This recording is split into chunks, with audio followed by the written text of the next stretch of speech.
অধ্যাপকের বিরুদ্ধে এবার সেই অস্বস্তি এড়াতে পরীক্ষা স্থগিত করে দেওয়া হলো আজ। সোমরাজ প্রতিনিধি আমার সঙ্গে রয়েছেন, ভালো বলতে পারবেন সোমরাজ। হ্যাঁ দেখো, যাদবপুর বিশ্ববিদ্যালয়ের পরীক্ষা চলাকালীন এক ছাত্রীকে যৌন হেনস্থার অভিযোগ উঠছে এবং সেই অভিযোগ ইতিমধ্যেই জমা পড়েছে বিশ্ববিদ্যালয় কর্তৃপক্ষের কাছে। সাংবাদিকতা বিভাগের স্নাতকোত্তরের প্রথম বর্ষের এক ছাত্রী অভিযোগ এনেছেন এক অধ্যাপকের বিরুদ্ধে। এবার বিশ্ববিদ্যালয় সে অস্বস্তি এড়াতে পরীক্ষাই স্থগিত করে দিল। বিশ্ববিদ্যালয়ের সাংবাদিকতা বিভাগের প্রথম বর্ষের পরীক্ষাই স্থগিত করে দেওয়া হলো। ইতিমধ্যেই সেই নির্দেশিকা জারি করেছে বিশ্ববিদ্যালয়ের পরীক্ষা নিয়ামক। পরবর্তী নির্দেশ না হওয়া পর্যন্ত পরীক্ষা হবে না, এই মর্মেই নির্দেশিকা জারি করা হয়েছে যাদবপুর বিশ্ববিদ্যালয়ের তরফে, যাকে কার্যত নজিরবিহীন সিদ্ধান্ত হিসেবে দাবি করা হচ্ছে। বিশ্ববিদ্যালয়ের একাংশ মনে করছে সাম্প্রতিক সময়ে যৌন হেনস্থার অভিযোগ নিয়ে বিশ্ববিদ্যালয় অস্বস্তির মুখে। যদিও রেজিস্ট্রার স্নেহমঞ্জু বসু গতকালই বলেছিলেন আইপিসির কাছে এই অভিযোগটি পাঠানো হচ্ছে, কিন্তু অভিযোগের প্রেক্ষিতে এখনো পর্যন্ত কোনো পদক্ষেপ নেয়নি বিশ্ববিদ্যালয় কর্তৃপক্ষ, তেমনটাই সূত্রের খবর।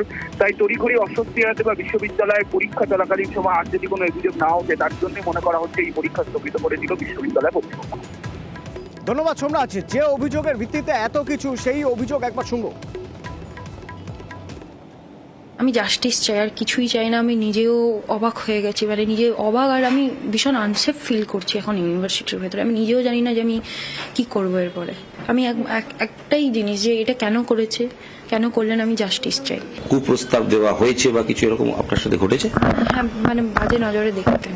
আমি ভয়ে চেপে গেছি, মানে স্যার তো আমাদের স্যার তো, আমি কি বলবো। আমার ভয় ছিল যে মার্কস কেটে নেন যদি। আমার তো ভয় লাগছে ইউনিভার্সিটি যেতে, যে এরপরে কি হবে।